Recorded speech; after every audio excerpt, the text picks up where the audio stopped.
Traffic گردی کے بڑھتے واقعات اور ان حادثات کے نتیجے میں بے گناہ شہریوں کی ہلاکتوں نے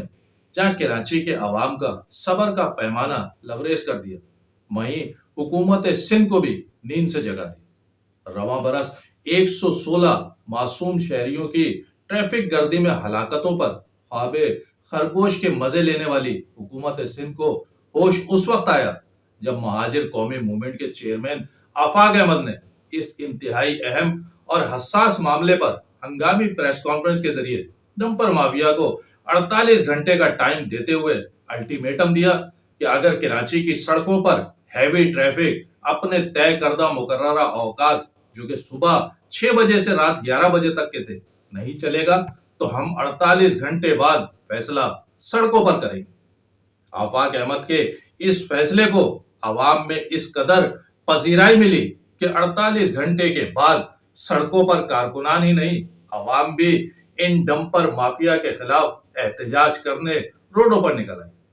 یوں یہ احتجاج اتنا بڑھ گیا کہ اس ایشو نے کراچی کے ہر فرد کی توجہ حاصل کر لی اور سونے پہ سہاگا یہ ہوا کہ ٹریفک گردی کے واقعات بھی رکنے کا نام نہیں لے رہے تھے، جس نے اس آگ پر تیل کا کام کرنا شروع کر دیا۔ غرض معاملہ اتنا شدت اختیار کر گیا کہ حکومت سندھ کو حادثات روکنے اور ان کے اوقات کار مقرر کرنے کے بجائے آفاق احمد کو گرفتار کرنا زیادہ ضروری لگا۔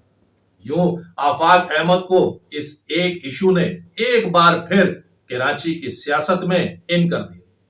اب یہ سب بائی ڈیزائن ہے یا واقعتاً محض حادثات ہی اس کا سبب ہے؟ کوئی اس کو کسی بھی زاویے سے دیکھے، میری نظر میں کراچی کا عدم تحفظ اور بڑھتا ہوا سیاسی خلا ایسے ہی ایک حادثے جو کہ 1985 میں بشرا زیدی کی وجہ سے فلفل ہوا تھا، آج پھر شاید تاریخ اپنے آپ کو دہرا رہی ہے۔ اور سب سے زیادہ حیران کن بات یہ ہے کہ ایم کیو ایم پاکستان جو فارم 47 کے ذریعے اسمبلیوں میں پہنچائی گئی تھی وہ بھی اچانک سے میدان عمل میں آ گئی۔ حالانکہ اس موجودہ ایم کیو ایم سے اپنے جھگڑے تو نمٹائے نہیں جا رہے، وہ بیچاری کراچی کے ان مسائل پر اچانک بات کرنے کے لیے سامنے آ گئی جو کہ خود انہی کے پیدا کردہ ہے۔ فاروق ستار صاحب کو ان کی قیادت نے اکیلے ہی پریس کانفرنس کر کے جھیل میں کنکر مارنے کے لیے بھیج دیا کہ جس میں انہوں نے کراچی کو بیروت بننے اور ڈمپر کے جلنے پر اپنے اوپر مقدمات قائم کروانے جیسے بیانات کے ذریعے کراچی سے اپنی دیرینہ وابستگی شو کرنے کے لیے سنسنی پھیلانی پڑی۔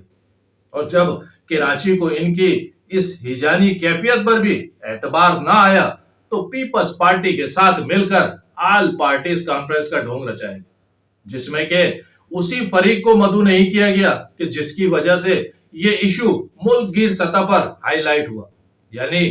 ایم کیو ایم مہاجر قومی موومنٹ کے چیئرمین آفاق احمد کی جماعت کو اس کانفرنس میں دعوت ہی نہیں دی گئی۔ اور ایم کیو ایم پاکستان کہ جسے مجبوراً آفاق احمد کی رہائی کا مطالبہ کرنا پڑا تھا کہ کیونکہ اس وقت آفاق احمد کراچی اور مہاجروں کے جذبات کی ترجمانی کر رہے تھے، تو مرتا کیا نہ کرتا فاروق ستار صاحب کو اپنی پریس کانفرنس میں آفاق احمد کی رہائی کے لیے بات کرنی پڑی۔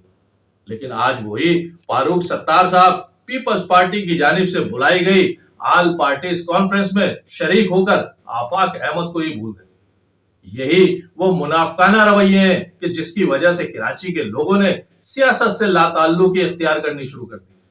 فاروق ستار صاحب کو یہ احساس بالکل بھی نہیں ہوا کہ پیپلز پارٹی اور ڈمپر مافیا کے سرغنہ لیاقت محسود کے ساتھ روابط سوشل میڈیا پر چلا چلا کر کہہ رہے ہیں کہ کراچی والوں کے اصل دشمن تو یہی لوگ ہیں۔ لیکن ایم کیو ایم پاکستان نے پیپلز پارٹی کے ساتھ بیٹھنا پسند کیا، 116 معصوم شہریوں کے قاتل لیاقت محسود کے ساتھ بیٹھنا بھی گوارا کر لیا، مگر آفاق احمد کی رہائی کے لیے اور کراچی کے مسائل پر بات کرنے کے لیے پیپلز پارٹی پر ابھی تک کوئی دباؤ نہیں ڈالا۔ حکومت سندھ کے وزیر اطلاعات شرجیل انعام میمن صاحب بجائے ان قاتل ڈمپروں کے ذمہ داروں کو پکڑنے، ان سے مرنے والوں کے لواحقین کو معاوضہ دلوانے کے الٹا یہ فرما رہے ہیں کہ اس ایشو پر سیاست نہ کی جائے، یہ انتظامی معاملہ ہے۔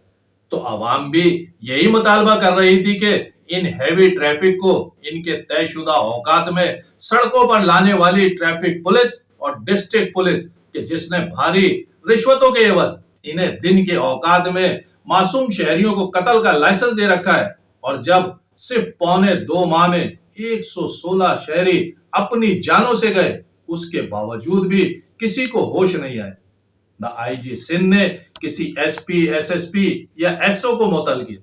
جب تسلسل کے ساتھ بے گناہ لوگوں کے مرنے کا سلسلہ نہ تھما تو مجبوراً کسی نے تو آواز اٹھانی تھی، اور اگر اس قتل عام پر آواز اٹھانا سیاسی ایشو ہے تو آپ کے ساتھ بیٹھے ہوئے اے این پی کے شاہی سید صاحب نے جو اس آل پارٹیز کانفرنس میں بجائے کراچی کا مقدمہ لڑنے کے کہ جہاں وہ کھاتے ہیں، رہتے ہیں اور سیاست کرتے ہیں، انہوں نے بھی صرف لسانی بنیاد پر، صرف زبان کی بنیاد پر ڈمپر مافیا کے لیے ہی آواز اٹھائی۔ انہیں جلائے جانے والے ڈمپرز اور ٹینکرز کا زیادہ دکھ لگا بنسبت کراچی کے 116 بے گناہ انسانوں کی اموات کے،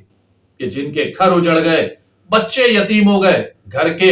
واحد کفیل چلے گئے۔ انہیں ان کے مرنے کا غم اس لیے نہیں ہوا کہ وہ کراچی کے لوگ تھے۔ یہی وہ فرق ہے، یہی وہ ڈسکریمنیشن ہے کہ جس کی وجہ سے کراچی بقول فاروق ستار صاحب کے کہ بیروت بننے جا رہا ہے۔ حکومت سندھ کی پریس کانفرنسیں، بیانات یا اٹھائے جانے والے اقدامات صرف اور صرف فیس سیونگ ہے، جو کسی بھی طرح کراچی کے زخموں پر مرہم نہیں رکھے گا۔ حالانکہ کراچی کی نمائندہ جماعتوں نے کراچی میں بسنے والی مہاجر قوم کو تقسیم اور منتشر کرنے کی لاکھ کوششیں کی، لیکن وقت اور حالات نے ایک بار پھر تمام نظریاتی اور سیاسی اختلافات کو بالائے طاق رکھتے ہوئے انہیں متحد اور یکجا کر دیا۔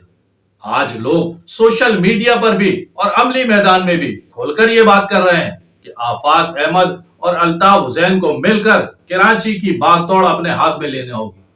اور شاید یہی رائٹ ٹائم ہے، اور وقت اور حالات کا تقاضا بھی یہی ہے کہ بجائے ماضی کی لکیروں کو پیٹنے کے، اس دردناک ماضی کے تدارک کے لیے فیصلہ کن جدوجہد کا آغاز کیا جائے۔